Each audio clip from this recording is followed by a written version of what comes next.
And welcome back to the 2017 Virtual Genealogy Fair. If you are following along from home, this is session number 5 and the first of 2 talks on records about Japanese and Japanese Americans during World War II. This lecture is Locating the Relocated, Deciphering Electronic Records on Japanese Americans Interned during World War II. And our speakers are LeGloahec and Jana Leighton. During this session, we will provide guidance on how to search some of our online resources to get a more complete picture of our holdings of Japanese American internee records. We will look at National Archives' access to Archival Databases, AAD, as well as digitized textual records in the National Archives catalog. Mr. LeGloahec is an archives specialist, and Jana Leighton is an archivist at the National Archives at College Park, Maryland. I am now turning the microphone over to John LeGloahec and Jana Leighton. Thank you.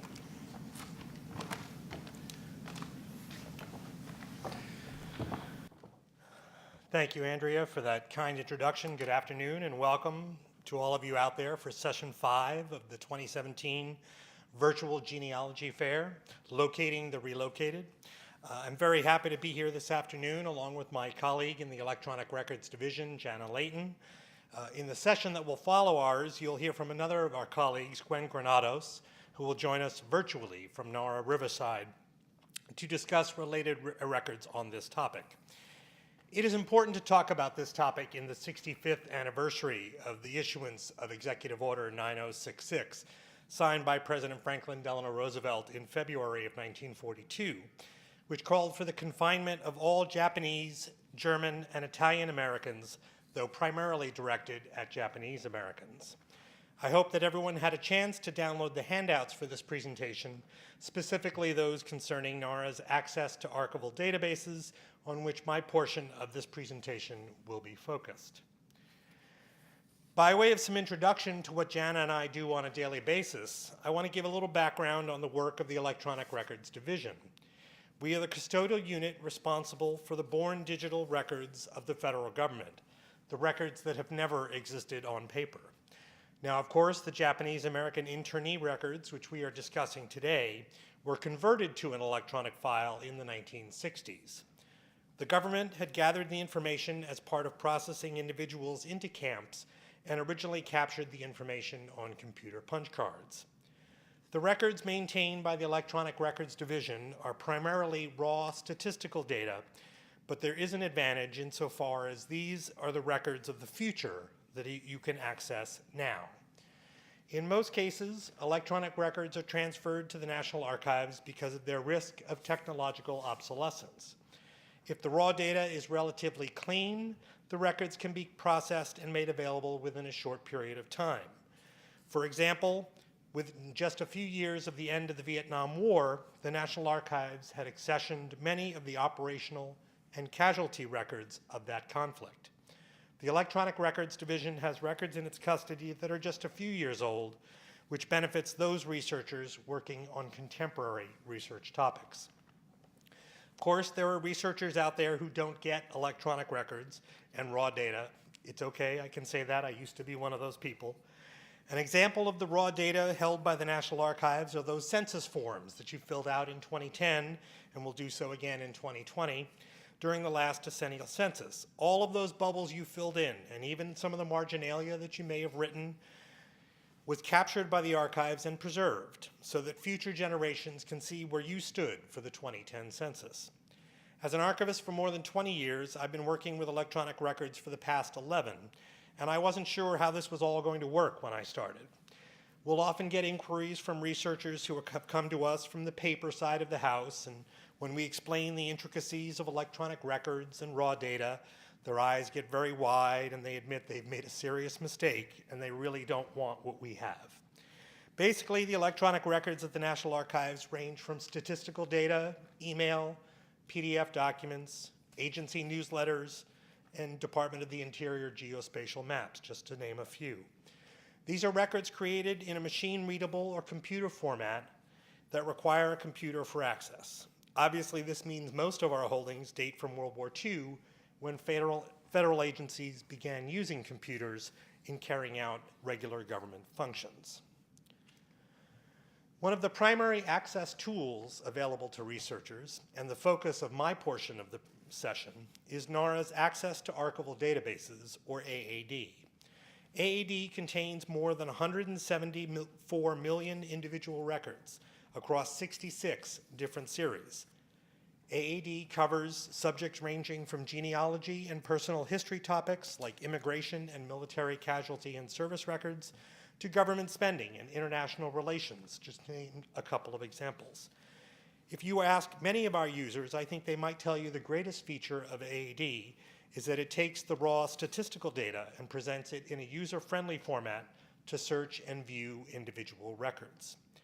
AAD is one of the most popular tools used by researchers, receiving more than 2.6 million hits per year, an average of about 7,200 hits in the most recently completed fiscal year.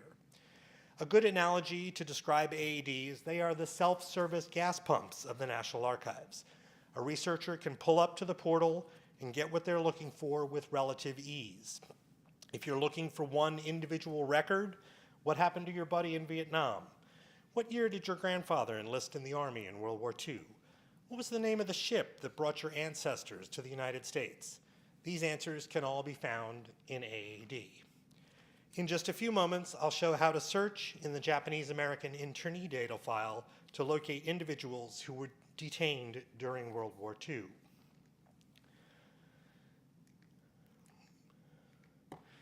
In addition to the records that Jana and I will discuss in detail, there are a wide variety of records available to researchers to learn more about this unfortunate chapter in American history. Via the first link on this slide, researchers can find resources regarding Japanese Americans and World War II. Through the National Archives Library Catalog, or ALEC, there are a number of books that researchers can review while working on their issue of interest. There's also an entire reference paper, or RIP, number 70, which details the audiovisual materials pertaining to World War II in the collections of the National Archives. There are also a number of links on that page that direct researchers to external links outside the archives pertaining to Japanese heritage. There's also a number of both NARA and non-NARA resources available through the webpage listed on the slide, including some teaching materials for use in the classroom to teach the subject of Japanese-American relocation. On the second webpage linked above, researchers can find the most requested information about the records at NARA that relate to World War II Japanese-American internees. You can also explore our online search tools to find information about our Japanese-American records, which I will demonstrate shortly. You can also obtain order forms and information about how to place an order for copies of materials, as well as discover further steps you can take to research the internment of Japanese Americans and Japanese during World War II. So let's take a look specifically at the records Jana and I will be discussing today. As noted on the previous slide, one of the items that researchers can use to locate records concerning the internment of Japanese Americans during World War II is the Japanese American internee data file, available for searching and viewing in AAD.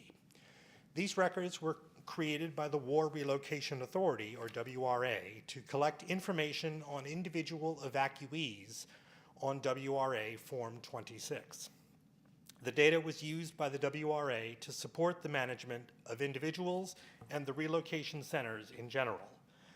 As mentioned earlier, the original punch cards were converted in the 1960s by the Bancroft Library at the University of California at Berkeley. Subsequently, the Civil Rights Division of the Department of Justice used the data file to support distribution of reparations to former evacuees. In this series, there are more than 100,000 records of individual evacuees from Washington State, Oregon, and California to 10 relocation centers: Tule Lake and Manzanar in California, Minidoka in Idaho, the Central Utah Center, Colorado's Granada Center, Colorado and Gila River in Arizona, Hart Mountain in Wyoming, and the Rower and Jerome in Arkansas. Found within each record are the individual's name, the relocation project, assembly center to which they were assigned, the evacuee's previous address, along with other family information. Before we begin searching in the WRA records, we need to address the reason why Japanese Americans were relocated in the first place. As I noted earlier, Executive Order 9066 was issued by President Roosevelt on February 19, 1942, which authorized the evacuation of all persons deemed a threat to national security from the West Coast to 10 relocation centers that I noted earlier. In the years between the Civil War and the advent of World War II, almost 300,000 Japanese immigrated to Hawaii and the mainland United States, with the majority arriving between 1898 and 1924. That same year, quotas were adopted that effectively ended Asian immigration. As was the case with many other immigrant groups, Japanese Americans settled in ethnic neighborhoods and established their own schools, houses of worship, and economic and cultural institutions. This concentration was further increased by real estate agents who would not sell properties to Japanese Americans outside of existing Japanese enclaves, along with a 1913 act passed by the California Assembly that restricted land ownership to only those eligible to be U.S. citizens. In 1922, the U.S. Supreme Court in Ozawa v. United States upheld the government's right to deny U.S. citizenship to Japanese immigrants. Following the attack on Pearl Harbor on December 7, 1941, lobbyists from Western states, many representing economic interests or nativist groups, pressured Congress and the President to remove persons of Japanese descent from the West Coast. During congressional committee hearings, Department of Justice representatives raised constitutional and ethical objections to the proposal, so the U.S. Army carried out the task instead. The West Coast was divided into military zones. Congress implemented the order in March of 1942, passing Public Law 503. After encouraging voluntary evacuation of the areas, the Western Defense Command began involuntary removal and detention of West Coast residents of Japanese ancestry. In the next 6 months, approximately 120,000 men, women, and children were moved to assembly centers. Nearly 70,000 of the evacuees were American citizens who were not charged, nor could they appeal their incarceration. All lost personal liberties, most lost homes and property as well. Some Japanese Americans challenged the government's actions in court cases. However, the Supreme Court upheld their legality. Individuals who were born in the United States, but whose parents were Japanese immigrants, or Nisei as they were known, were encouraged to serve in the armed forces, and some were also drafted. Altogether, more than 30,000 Japanese Americans served with distinction during World War II in segregated units. Following the war, various individuals and groups sought compensation for the internees. The speed of the evacuation forced many homeowners and businessmen to sell out quickly. The Japanese American Evacuation Claims Act of 1948, with amendments adopted in 1951 and 1965, provided token payments for some property losses. More serious efforts to make amends took place in the early 1980s, when the Commission on Wartime Relocation and Internment of Civilians held investigations and made recommendations. As a result, several bills were introduced in Congress from 1984 through 1988, when Public Law 100-383 was passed, which acknowledged the injustice of the internment, apologized for it, and provided for restitution. Now, before we get into the specifics of searching some of the records in AAD, I want to take a few moments to show how best use AAD for what it is to find what you're looking for. The AAD homepage is shown here, along with the URL that will help you get to where you want to be, if AAD is that place. The yellow arrow on the right of the slide points to the Getting Started guide, which is similar to one of the handouts posted for this presentation, and it's a good place to start for those novices using AAD. Also available under the AAD tools and FAQs and a glossary to assist researchers in using AAD. Also available on the home page are 3 sections shown by the purple, teal, and blue arrows: What's New, AAD Highlights, and Most Popular. The What's New section highlights those series that have been recently added to AAD. The AAD Highlights sections identifies selected prominent individuals in the AAD records that may be of interest to researchers. Available on this list are records for 2 of the 3 individuals that I will be discussing shortly. The Most Popular section lists those series that are, well, most popular and most frequently searched by researchers. In the green search box next to the green arrow, researchers can enter text that will search across all of the available series in AAD.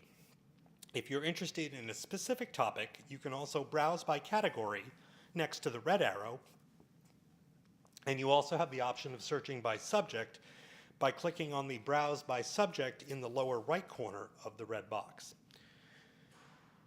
If you choose a particular category or subject on the series listing page, the green search box will change to search only those series that fit into the category or subject that you were looking for. Under each particular series, you may search in the free text box within that particular series, or you may search in any of the particular fields that comprise that series. And I'll show a more specific example of that in a moment. Now let's look a little further into AAD and specifically the Japanese American internee data file and look at the records for 3 individuals who were interned during World War II. Robert Matsui served in the United States Congress from 1978 until his death in 2005, representing California's 3rd and later 5th district. Born in September of 1941, he was just 6 months old when his family was interned at the Tule Lake Relocation Center in Northern California. He and his family remained in a camp until Matsui was nearly 4 years old. In addition, during their confinement, Matsui's mother contracted measles while pregnant and gave birth to a daughter who was born blind.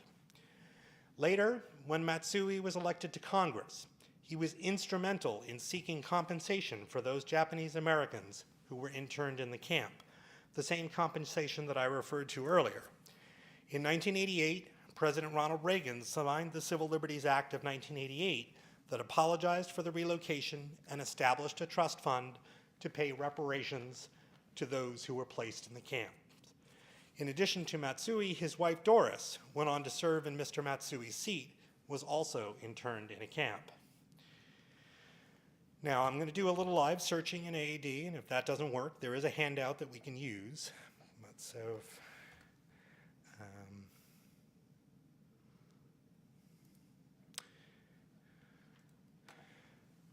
So to locate Congressman Matsui's record in AAD, you'd start on the AAD homepage, and you could click on Civilians in the Browse by Category box.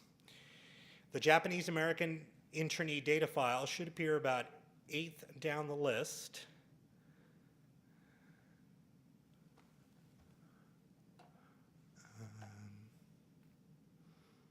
Right there. And you click on the Search Radio button, and you can then search either in the green search box or by placing search terms in the fielded search box. So if we put in the congressman's name in the free text box, we will return just the one record.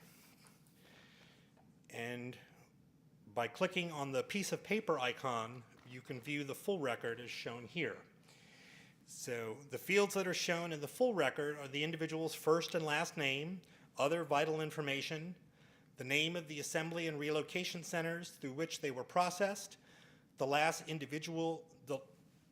address where the individual lives, the occupation and birthplaces of the individual's parents, and the amount of time the individual may have spent in Japan.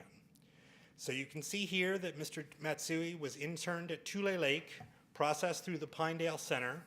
His family was from Sacramento, that he had spent no time in Japan. As I had noted, he was born in the United States, and that he did not have an alien registration nor a social security number, had not attended a Japanese language school. In fact, he had not yet started school as he was only born in 1941. Also to be noted in the record is the case number, which can be used to discover the textual case files and cards in the custody of the National Archives.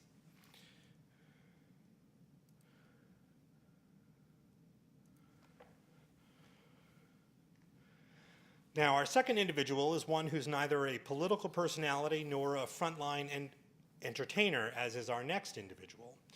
Iwao Takemoto was an animator, television producer, and film director.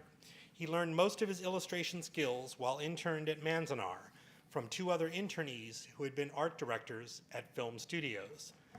Following the war, Takemoto joined Walt Disney Studios, working on such Disney classics as Peter Pan, Lady and the Tramp, and 101 Dalmatians.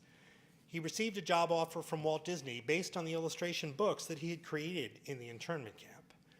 In 1961, Takemoto left Disney for Hanna-Barbera Productions as a character designer. He is credited with the design of Scooby-Doo as well as the Jetsons' dog Astro. He was also the director of the films Charlotte's Web and the Jetsons movie. He later chronicled his experiences in Manzanar and his life in cartoons in his memoir, My Life with 1,000 Characters. Now, another option for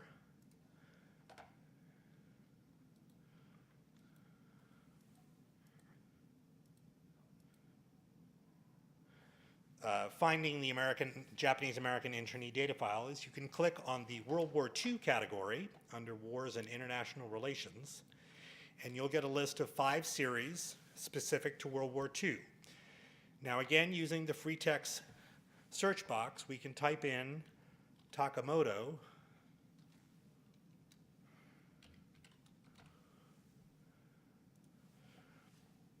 and we will get 33 records in the Japanese-American internee data file. And Mr. Takemoto, appears second here on the list. Again, clicking on the piece of paper icon, we can see that Mr. Takemoto was assembled and interned at Manzanar. Both of his parents were born in Japan. He had spent less than 6 months in Japan, where he attended school, and he speaks Japanese and also reads, writes, and speaks English. Now, in order to give you a little preview of Jana's presentation, the important piece of information in this record is the assembly center, along with the individual's name. If you are in possession of that information, you can easily get to the records that Jana is going to discuss shortly, which document the management and disposal of properties and goods of those individuals who were involved in both the voluntary and involuntary evacuation of individuals from their homes. In many cases, the records that Jana will discuss do not have case numbers, as it was before case numbers were assigned to the individuals. The records are primarily arranged by geographic location, where individuals would have been directed to a nearby assembly center, and then by the center itself.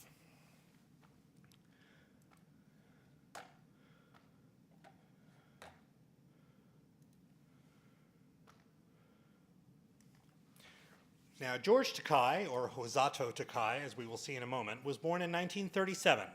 His family was living in Los Angeles, and when the relocation of Japanese Americans began, his family was set first to the War Relocation Center in Arkansas before being transferred to the Tule Lake Center in California. Takei also had relatives living in Japan, 2 of whom actually perished in the atomic bombing of Hiroshima in 1945.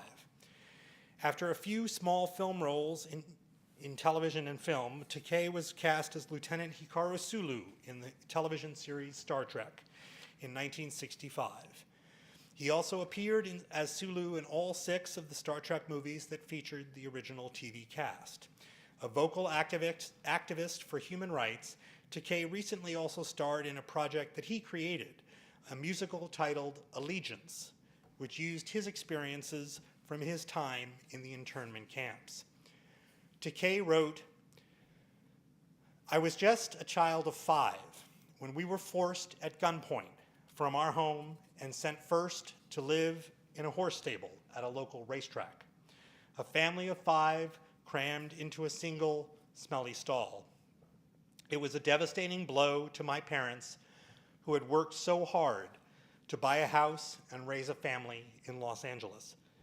After several weeks, they sent us much farther away, 1,000 miles to the east by rail car. The blinds of our train cars pulled for our own protection, they said.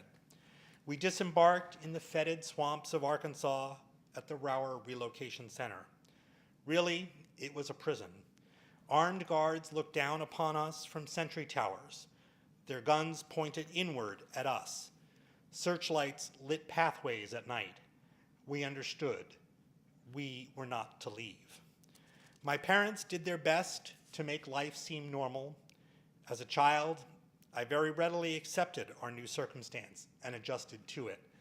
As far as I was concerned, it was normal to line up to use the common latrine or to eat wretched grub in a common mess hall, prisoners in our own country.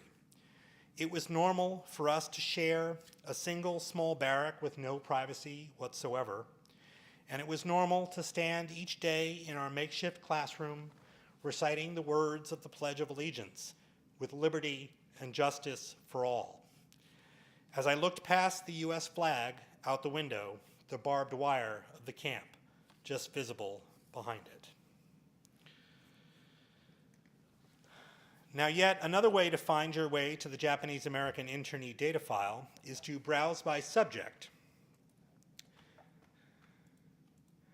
So from the AAD homepage, you can click on the Browse by Subject link, and then you can go down to Japanese Americans, and that will return the data file on its own. Now, if you go to the search page for the Japanese American internee data file and you search George Takei, you're not going to find anything, because you need to know that even though his father had named him George after George VI, whose coronation had taken place shortly after Takei's birth in 1937, you'd have to know that his name was born Hosato Takei. So, and then you'll get his record, and you will see that Takei was brought to the Assembly Center at Santa Anita Racetrack, then sent to the Rower Center in Arkansas. Takei's father was born in Japan, while his mother was born in the United States. Born in 1937, Takei was still attending school and had never been to Japan.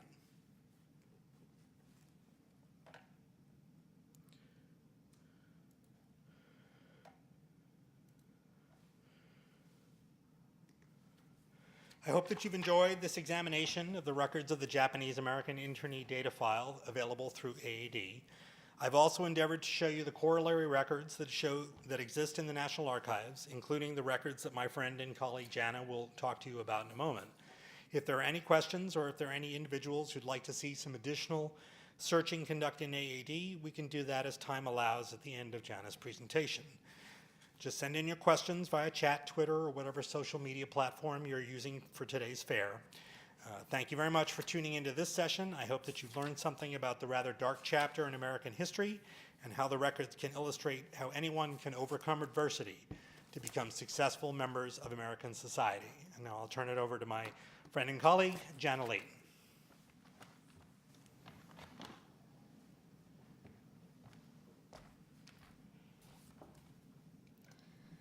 Thank you, John, and good afternoon, everyone. As John mentioned, I will be discussing electronic records on the other side of the spectrum. The two series San Francisco branch evacuee property files, March 18, 1942 to June 1946, and the Portland branch evacuee property files, March 18, 1942 to June 30, 1946, consists of records that were not born digital. Originally, they were produced on paper, migrated to a digital format, and transferred to the National Archives onto hard drives. But before we move on to discuss the records in further detail and how you can access them at home, I want to draw your attention to the image featured on the slide. It comes from the series Central Photographic Files of the War Relocation Authority, 1942 to 1945. The photo was taken by famed photographer Dorothea Lange on April 4th, 1942 in San Francisco, California. It depicts a businessman of Japanese ancestry conferring with a representative from the Federal Reserve Bank. and it is likely the photograph was taken while some of the records we will be exploring were being produced. I believe it helps illustrate how these files were made, and that knowledge may be helpful in finding the information you seek.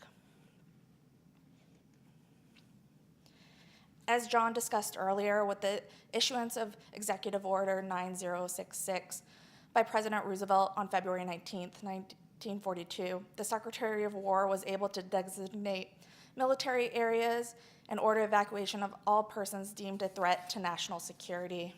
This primarily affected the west coast of the United States, and the Federal Reserve Bank was tasked as being the fiscal agent of the U.S. government.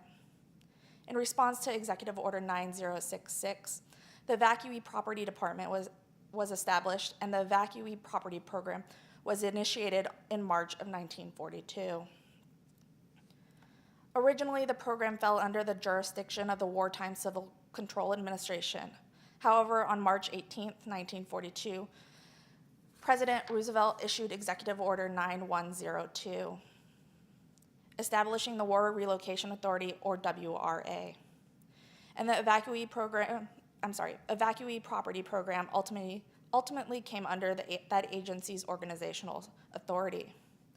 The Federal Reserve Bank branches created and maintained these records to provide assistance in relocation, maintenance, and the supervision of evacuee property during World War II. In 1946, the WRA was abolished by Executive Order 9423 and was replaced by the War Agency Liquidation Unit within the Department of Interior, or DOI. So although the Federal Reserve Bank is not a federal agency, the records created while the Federal Reserve Bank acted as the fiscal agent of the WRA, they are considered to be federal records. Physical custody of the records had been retained by the Federal Reserve Bank of San Francisco until their transfer to the National Archives and Records Administration in March 2016. During the same month, the records were legally transferred to NARA from the Department of Interior, as they were still the legal federal custodian. The two series belong to Record Group 210, the records of the War Relocation Authority, and are similar in content, but different in volume. The records document the management and disposal of properties and goods as identified by the WRA, as directed by Executive Order 9066 and 9102.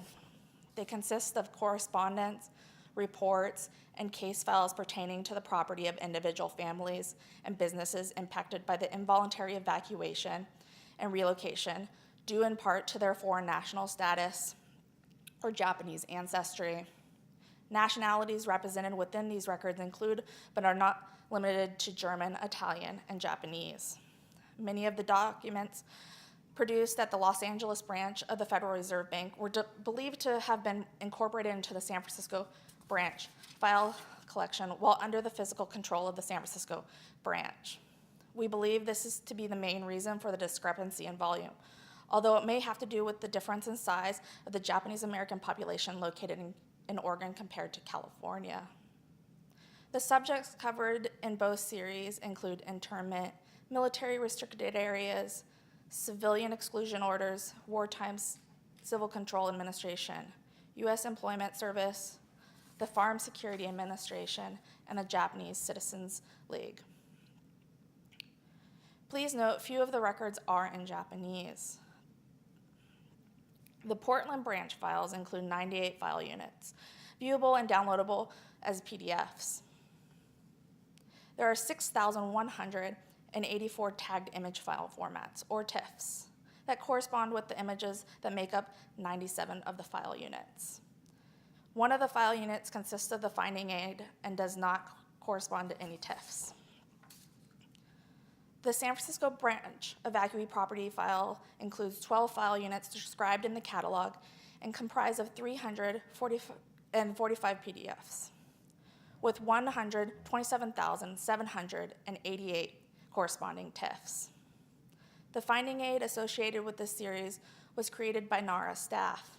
It can be found similar to the one in the Portland branch series by navigating your way to it within the National Archives catalog. When finding your way to the catalog, I suggest making your way to the National Archives and Records Administration's website at archives.gov. You should land on a page with multiple colored tabs, and then you'll find your way to the Research Our Records tab. It is the one that looks grayish in color. This will take you to the page that you can then click on Search the Catalog within the Research in the National Archives Catalog tab. After being redirected to the National Archives Catalog landing page, put in the search term branch property files. Both the San Francisco branch property files and the Portland branch property files should be shown at the top of the query result page. If you click on either of the series, it will bring you to the series description where you can then access the file units by making your way to the details section, then clicking on the link located in the includes field directly above the function and use field. Please note that if you have or intend to download the presentation slides available through the virtual Genealogy Fair webpage, all the links I included in this presentation are live and should bring you to the should allow you to direct access to the corresponding address. Some useful tips to remember when you're looking at these records is to first look at the finding aids for each series. The NARA Creative Finding Aid available for the San Francisco series will probably help you from pulling out your hair or spending too much time in a PDFs you really don't need to read. I really, really suggest this. The finding aid for the Portland branch files was produced by the Federal Reserve Bank and gives more of a folder-level description, as it corresponds more to the original format of the records. It is important to know the report of the Federal Reserve Bank of San Francisco, Evacuation Operations, Pacific Coast Military Area, 1942, that lies within the Portland branch series gives an overview of the obligations and operation of the Federal Reserve Bank in 1942. And that means you can use it as a reference tool for both record series. All of the records within both series are available for download and accessible online. Also, all of the records are scanned for optical character recognition, or OCR. This means you can search within PDFs, both in your browser and as a downloadable document. One thing to consider is that many of the records are handwritten, and therefore OCR is less accurate. I would still suggest using the search capabilities within the files as a first step in trying to find the specific names or details that you are seeking. Many of the PDFs or file units include over 250 pages each. Unlike an AAD, many of the records within these two series utilize the evacuee's nickname or American name and not their legal or Japanese name. As many of these records were made prior to evacuation, the family number may not be given. It can be, as some of the records were produced while families were relocated. Many times, only one member of the family served as the point of contact. So although the family may be represented within the files, individuals of each family may not be named. As these records were made for carrying out the business of the government, a significant quantity of these records are forms, and the forms were made out in duplicate and sometimes triplicate. However, what may look like the same document that can be found across multiple file units may also hold unique information that will be helpful for your search. For the San Francisco branch files, it is really important to understand the records were originally paper, migrated to microfilm, and then microfilm was digitized into TIFFs. This is reflected in the order for which the records appear, and they may seem backwards. Please pay special attention to the page numbers and dates within the records. As I stated previously, many of the records contain information prior to relocation. From a researcher perspective, this means many of the details, such as the address and phone numbers, may be helpful for locating more information on those represented within the records. This is what an interview form looks like within the records. They make up a significant portion of both series and hold a couple of important details that may interest genealogy researchers. It includes many data points that may help in finding more information about your subject. On this interview form, for example, the subject interviewed is Dave M. Tatsuno. The highlighted sections include the name, address prior to evacuation, if the interview was done by phone or in person, and a telephone number of either their home or business. Also noted is an indication of if the property being discussed is personal or business, and citizenship of the interviewee is usually captured. An important thing to know is that in some of the interview forms, it is apparent a bank representative filled out the form, while in others you can see that it was filled out by the interviewee. In fact, not all of those who were interviewed were forced to evacuate or relocate. Many of those interviewed included business partners, neighbors of evacuees, and those who may have had a vested interest in property or a relationship to someone being relocated. Mr. Tatsano actually appears in a few cases discussing other people's property. Mr. Tatsano, along with his family, are subjects of photos taken by Dorothea Lange, available in the Central Photographic File of the War Relocation Authority series. He was a businessman and president of the Japanese-American Citizens League San Francisco's chapter prior to evacuation. As seen in this photo, Mr. Tatsano and his father are standing outside their dry goods store, which the previous form was discussing. Mr. Tatsano filled out multiple forms regarding his business, as well as forms regarding the family's personal property. Personal property forms are another type of record that make up a significant portion of these series. Many of the documents seem to have been produced while evacuees were in assembly centers before being moved to internment camps. This means they may or may not include family numbers. It is important to note that the dates of the forms and the location of storage. This may help when trying to locate information and records within the series. Geographical references are central to the organization of these records. Many of the PDFs are titled by geographic location and/or the bank representative representing each section of the Western region. It may even be beneficial to have a Google Maps open to help aid in your search. I know it was certainly beneficial when I was helping process the records that I'm a California native and very familiar with the geography. Motor vehicle registration forms, like personal property forms, indicate important information that may be useful for genealogical research. The names of owners, family number, address prior to evacuation, license number, engine number, date first sold, and type of vehicle are all included on this form. If you can't find the information on your subject in one type of form, you may find that they filled out a different form that has the pertinent information you need. As John said, and Gwen will soon elaborate, there are a multitude of different resources at your disposal within NARA's holdings. If you don't find what you are seeking in these records, you may find them in other collections. I wish you all the luck on your search. And thank you for tuning in. If you have any questions, let us know. Thank you very much. I have a question that did come in, and I'm going to allow folks to type in their questions into either the YouTube chat, or you can also do GenFair 2017, hashtag GenFair 2017. Either way, we'll capture your question and ask the presenter.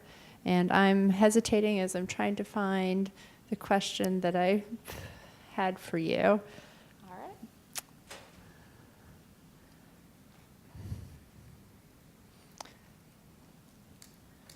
Definitely had a question that popped up.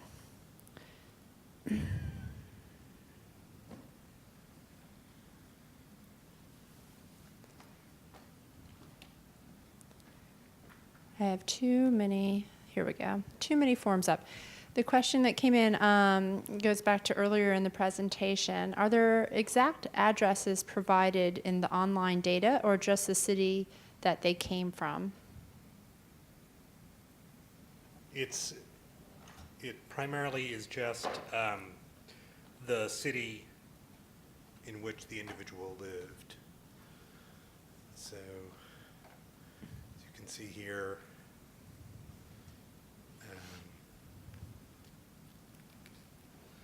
last permanent address, county, Los Angeles. Last permanent address, state, Pacific States. Last permanent address, Los Angeles, California. So it's not their exact street addresses. Although that information may be in the textual records that are available. Okay, thank you. So it is possible. Is it possible to enlarge that screen, or is that what you'll see on AAD? I just want to make sure.